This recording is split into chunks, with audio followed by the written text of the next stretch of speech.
So now we're down into the entrance of the cistern, which was just below the city hall where water would collect. And yet they also used it as their jail or their prison. And so coming out of this marketplace, being dragged from there up the stairs and into the city hall and have the complaint. Then they're going to be put in prison, and you can see here's the cistern. And take a look down in there.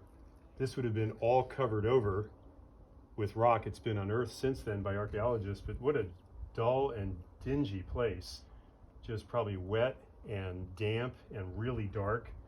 And this is where they were held.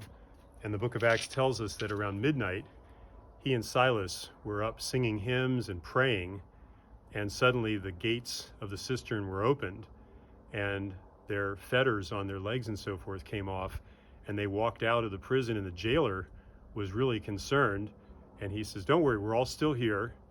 And that evening he took them, the jailer took them to his home, and says he washed their wounds and bound them and so forth with bandages.